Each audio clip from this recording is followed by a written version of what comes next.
Hola amigos, bueno, hoy es 16 de enero de 2018. Una cuestión, pues ustedes acaban de observar allí un video que subí en el día de hoy. Se trata pues de los alegatos de final o de cierre por parte de un abogado defensor de confianza en un asunto pues de carácter sexual. Lo considero importante porque pues el tema en relación con los delitos de carácter sexual reviste cierta importancia de lo que ha venido desarrollándose por la jurisprudencia. Si bien es cierto allí, pues el abogado defensor hace una disertación tanto de las pruebas que entraron al juicio oral en el debate probatorio, pues bajo los principios de inmediación, confrontación y contradicción, y además de eso cita algunas jurisprudencias de la Corte Suprema de Justicia en sede de casación penal sobre los temas que voy a puntualizar aquí para complementar entonces y aclarar ciertas cosas porque veo que existen dudas incluso del mismo abogado. Con todo respeto, pues mi colega, amigo mío, el doctor Salamanca, que sobra pues decir que hizo un excelente trabajo al punto que obtuvo pues lo que quería, que era la absolución de su prohijado por esa conducta de agresión sexual, que lo traigo en la colación porque tiene mucha semejanza con el caso Isidoro, del que estoy pues a puertas ahora el día jueves 18 de esta semana, de enero, pues dos testigos que van a entrar de la fiscalía. El uno es el médico legista y el otro es el perito psicólogo forense. Y entonces viene el tema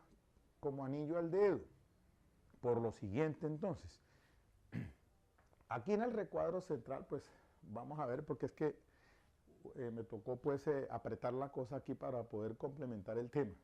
Pero les voy a ir explicando de la siguiente forma. Hizo en su disertación allí el colega, pues que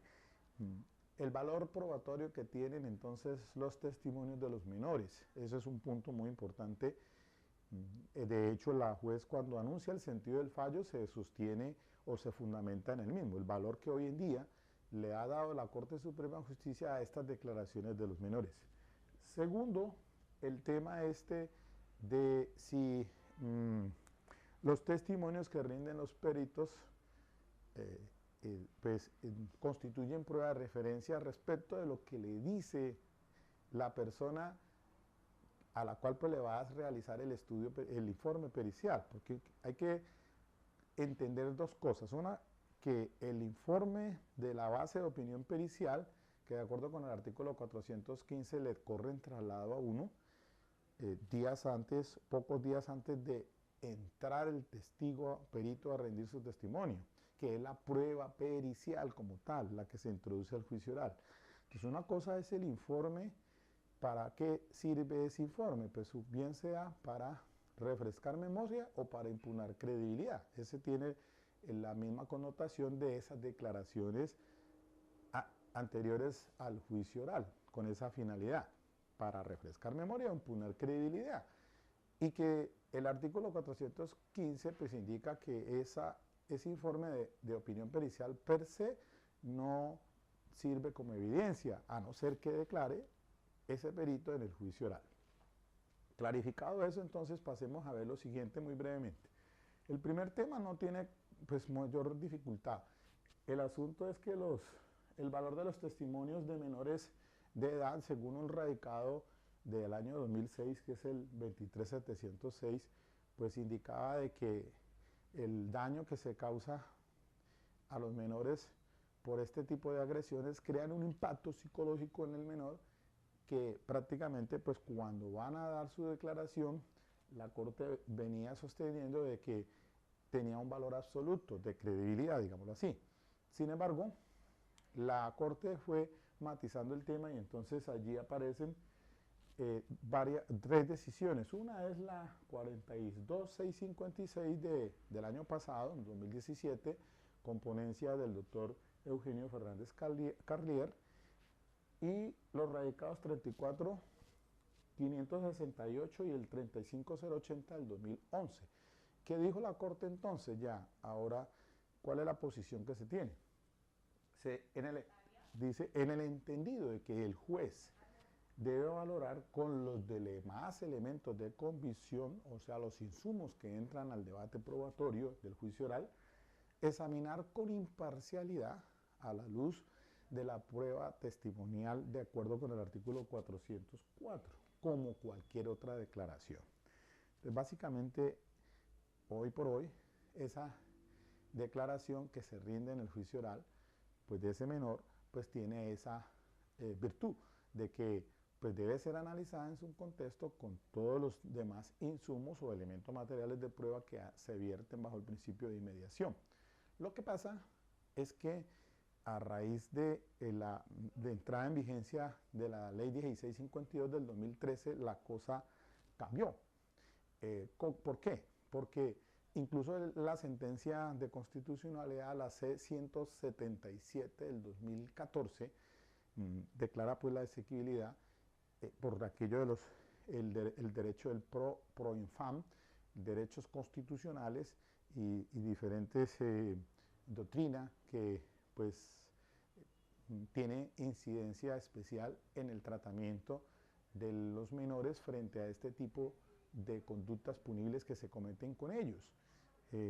que la tendencia es no revictimizarlos cuando se les lleva a juicio oral,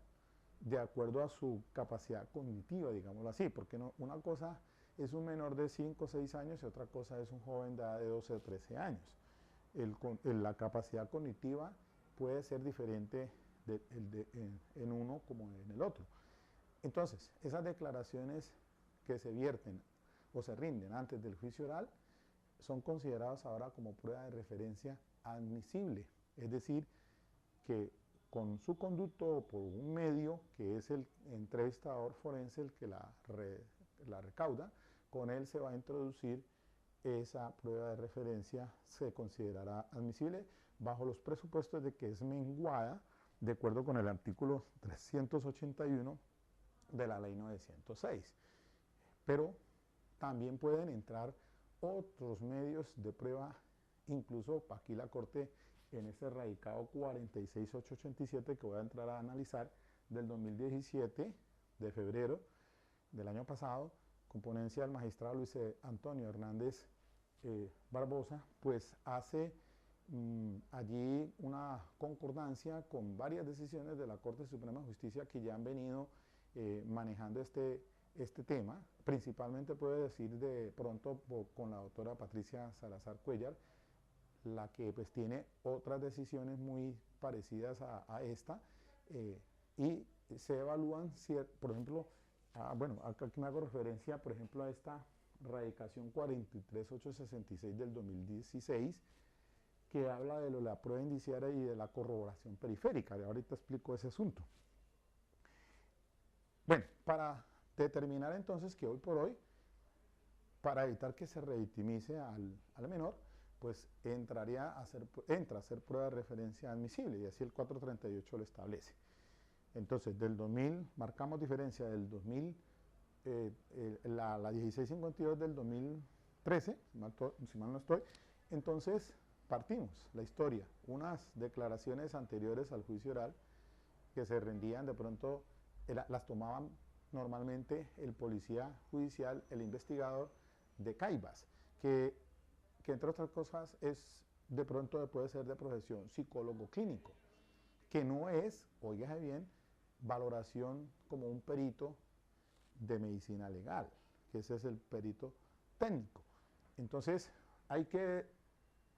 tener mucha claridad sobre eso, porque a veces en el juicio oral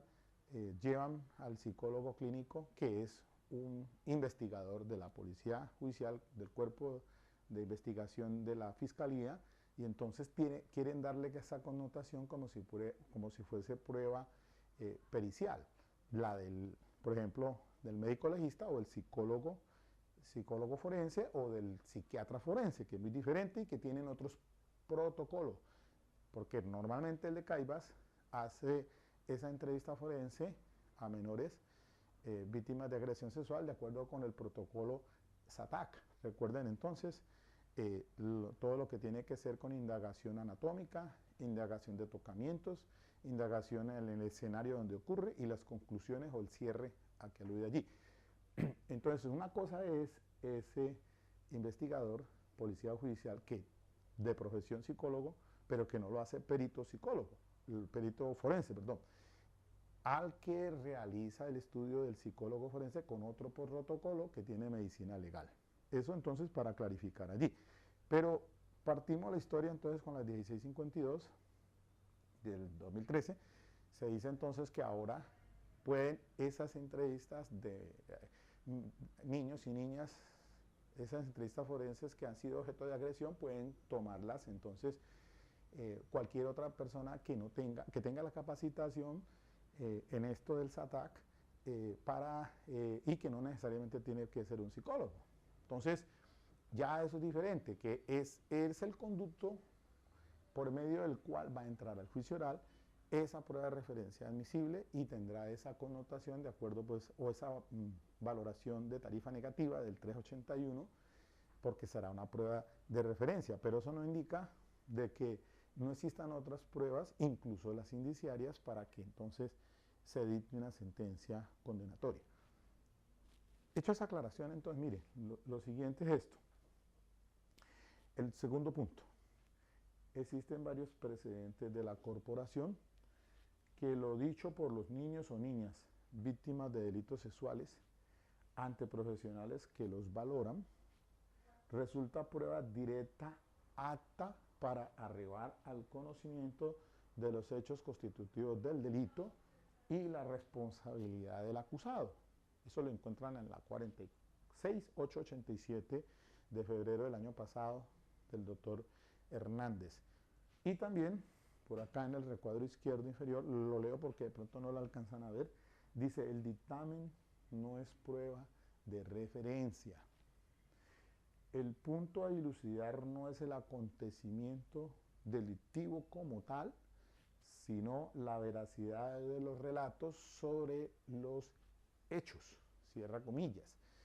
Aquí viene entonces el asunto de que, pues ahí ustedes escucharon de pronto la disertación del colega, y entonces decir que cuando el perito va al juicio oral, y entonces él va a rendir su, se va a dar la prueba pericial, es decir, la declaración constituirá prueba pericial. ¿Con base en qué? En el informe pericial que rindió previamente, esa declaración que él rinde sobre lo que va a ser la base de la opinión pericial, bien sea para refrescar memoria y impunar credibilidad, que le corre en traslado a uno para que realice todo lo propio para el contrainterrogatorio. Ya lo que se da en el juicio oral entonces es la prueba pericial, pero no puede ser considerada prueba pericial de referencia, y eso lo dijo por allá, me acuerdo de la sentencia 25920 del 21 de febrero del 2007, con ponencia del doctor Javier Zapata Ortiz. Le hacen en la cápite del punto 3 final, allí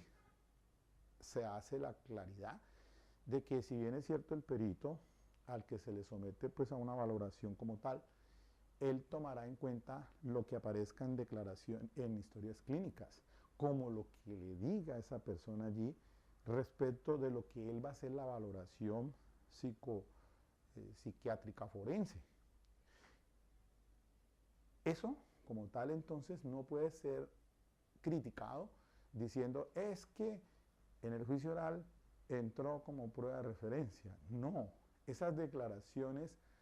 que rinden los menores antes del juicio oral sí son considerados como prueba de referencia admisible, pero lo que le está diciendo la víctima, el menor, como agresor para que rinda ese dictamen pericial, no puede ser considerado como prueba pericial de referencia, sino que resulta prueba directa, apta para arribar al conocimiento de los hechos constitutivos de delito y la responsabilidad del acusado. No es que el médico, cuando entonces está declarando en juicio oral, van a decir, no, pero objeción porque eso es una prueba de referencia, me está contando algo de lo que le dijo el menor. No, es que él tiene que rendir un dictamen pericial,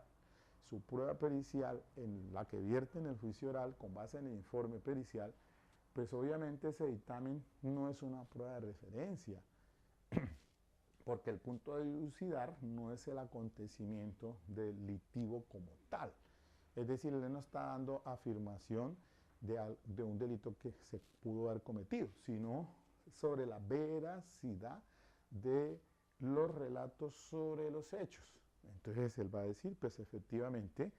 en ese informe pericial,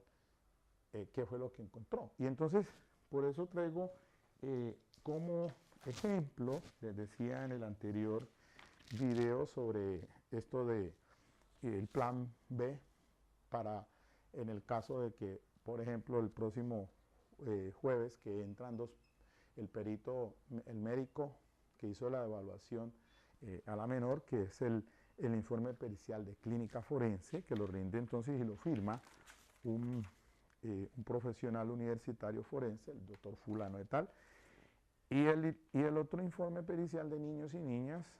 que es el que también lo firma otro profesional universitario, una doctora,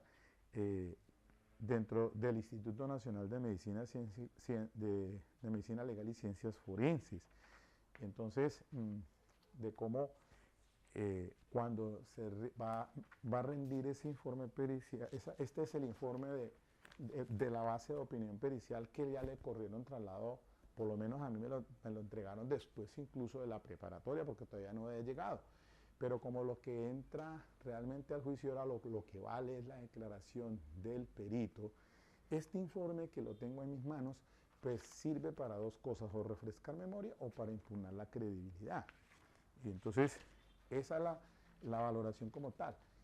Pero esa prueba pericial no va a ser prueba de referencia porque el forense de allá o el perito va a decir pues, que efectivamente él, para poder hacer esa valoración, pues tuvo que, primero que todo, la versión de los hechos según la entrevistada. En este caso, particularmente el de Isidoro, por eso para mí es muy importante esto, porque va en contravía de lo que se ha dicho allí en ese juicio, en el juicio oral por otros declarantes, incluso la investigadora de Policía Judicial de Caibas, que es psicóloga clínica, a la que se le habla de un solo tocamiento, cuando en esta ocasión pues dice y le informa que eso que pasó con fulano de tal fue 2 o 3 veces desde que tenía tal edad hasta tal, cuando eso va en contravía completamente con lo que se ha advertido hasta el momento en el juicio oral. Entonces habrá que, pues, que entre el perito y hacer todo en el contrainterrogatorio, explotar esta parte que es esencial. Entonces, fíjense bien que el perito, en este caso, el psicólogo forense, de acuerdo a su protocolo, pues se ceñirá a las preguntas que le hace o que le pide la fiscalía para que resuelva y las plasma en este informe. Y entonces aquí se deja constancia de que se utilizó una evaluación psicológica forense y el método es el análisis psicológico clínico forense con enfoque hipotético deductivo. Y entonces el cuestionario que va dirigido en 4 puntos. Primero, ¿cómo se cualifica el relato de la examinada desde la perspectiva psicológica forense? Segundo, en el relato de la examinada, pregunta, ¿se observa coacción o manipulación de un tercero? Tercero,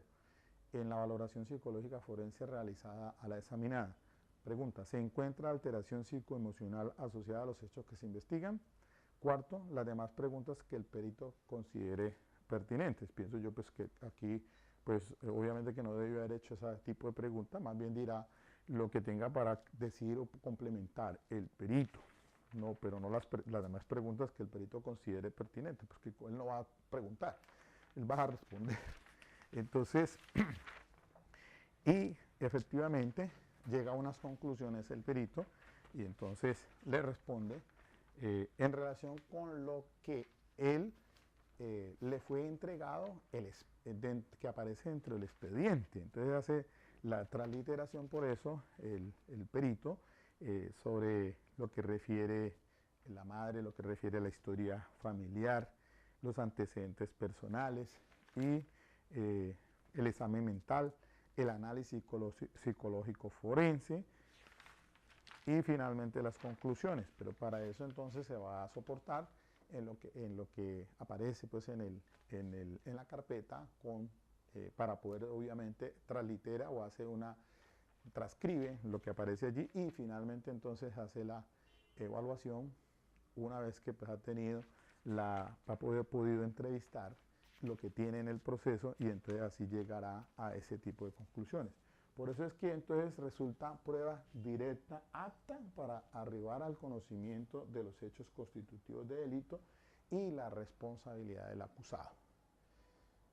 Eso es lo que quería entonces, mis queridos amigos, aclarar, porque es importante, fíjense bien, tener estos conceptos porque crean confusión. Entonces, sobre todo esto de la prueba de referencia, ¿qué problema ha habido con ello desde que comenzó el sistema? Desde el 2008 para acá hay profusa providencias de la Corte Suprema de Justicia que han ya pues decantado el tema. Ahora, lo último que me queda por de pronto hacer la precisión es que,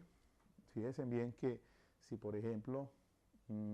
pues va a entrar como prueba de referencia admisible esa declaración anterior al juicio para no revictimizar al menor, es decir, no lo vamos a llevar a cámara Gesell,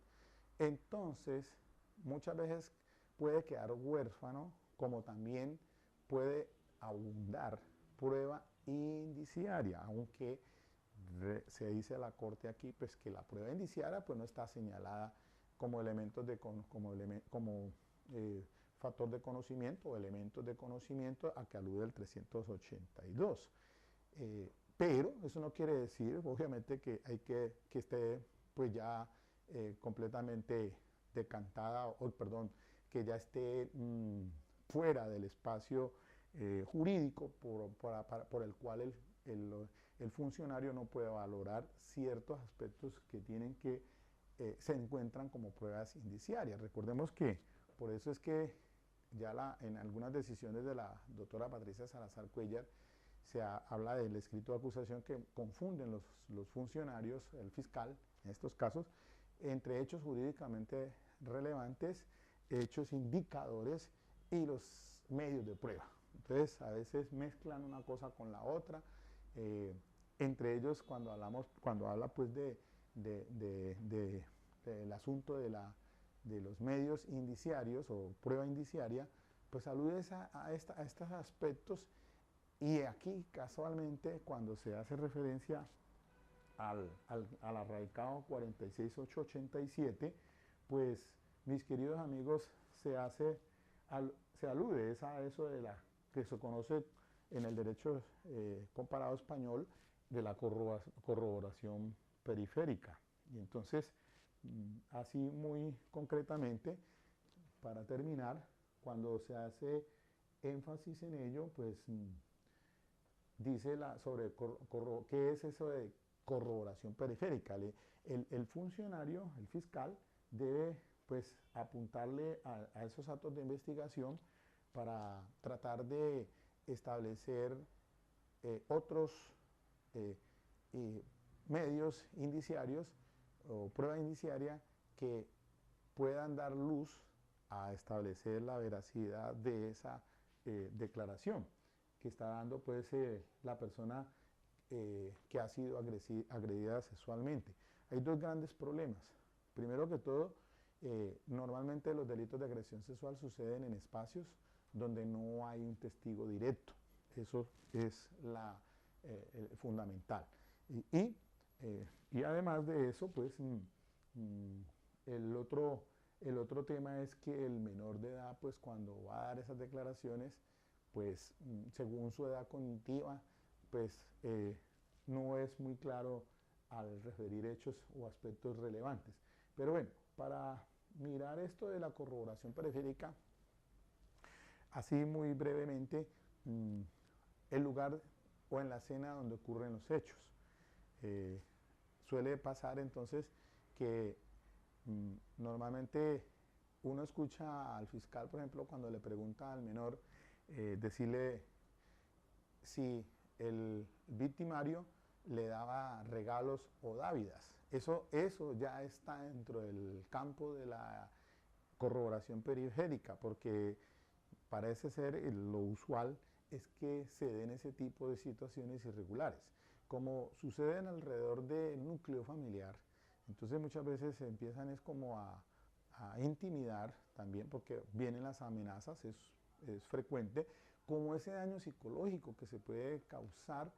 que para eso entonces estará dado a que se haga una peritación psiquiátrica sobre el daño psíquico que causa. Entonces, normalmente después de que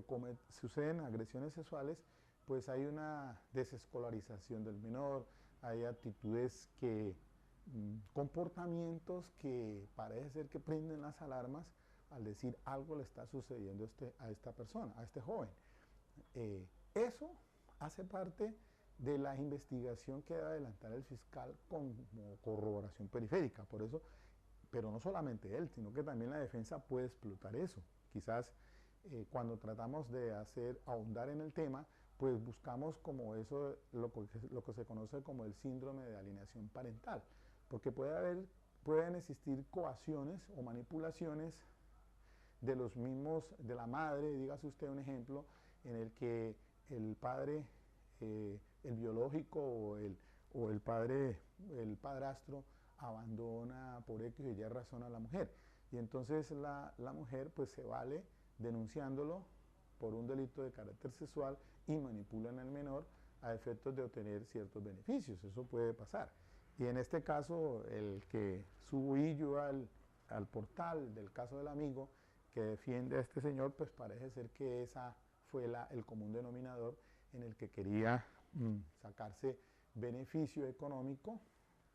y además porque había como pues una relación de parentesco allí entre estas personas. Había también una cuestión que se quiso de pronto plantear de que el padre de la víctima era subalterno del señor, el empleador es el que sea el acusado, y se da también o trata de demostrar la defensa que efectivamente el empleado pues era una persona que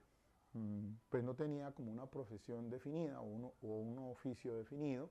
sino que le gustaba vivir, vivir bien de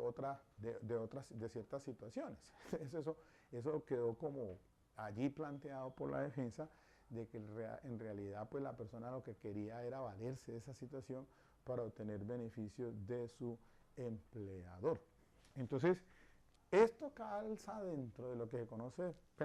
no encuentro la parte pertinente allí, pero búsquenla en la 46887-2017 sobre esto de la corroboración periférica, porque esto ya lo había, allí haces una concordancia, porque ya lo había dicho, si mal no estoy, la 43866 del 2016,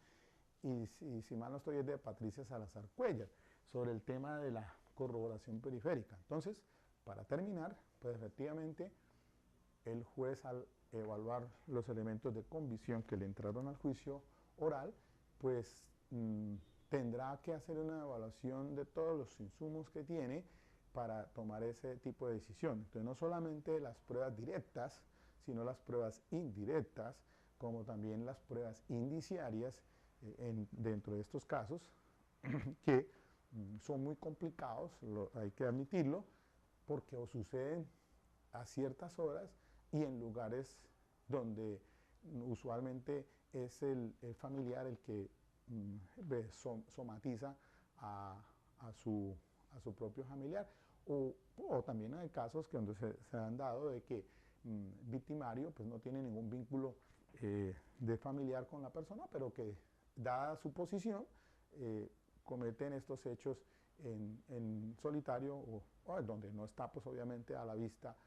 porque pues obviamente que eso no, el victimario no se va a dar no va a dar lugar a ello, sino que siempre aprovecha los espacios donde están solos para cometer este tipo de conductas punibles. Pues muy bien, mis queridos amigos, eso es lo que quería aclarar sobre este tema. Yo sé que esto me obliga a mí pues, a revisar, miren ustedes, muy puntuales, el 43866 del 2016 de Patricia Salazar Cuellar y la 46887 del año pasado, 2017, de Luis Alberto Hernández Barbosa, y quizás también cojan por ahí la 46153 del 2015, que esa es también de la doctora Patricia Salazar Cuellar. Ahí van a encontrar entonces una prolija decisiones de la Corte respecto a estas clases de conductas. Bueno, mis queridos amigos, espero que esto les sirva a consultar, a leer, a repasar, a revisar, porque pues cuando lleguemos o cuando se llegue a hacer esa disertación jurídica en el alegato, pues hay que ser muy puntuales con este tema de la jurisprudencia, muy puntual, es decir, bueno, en tal parte está diciendo esto y esto y esto y esto, que le sirva para resolver entonces de cierta forma su caso y quede usted pues bien planteado.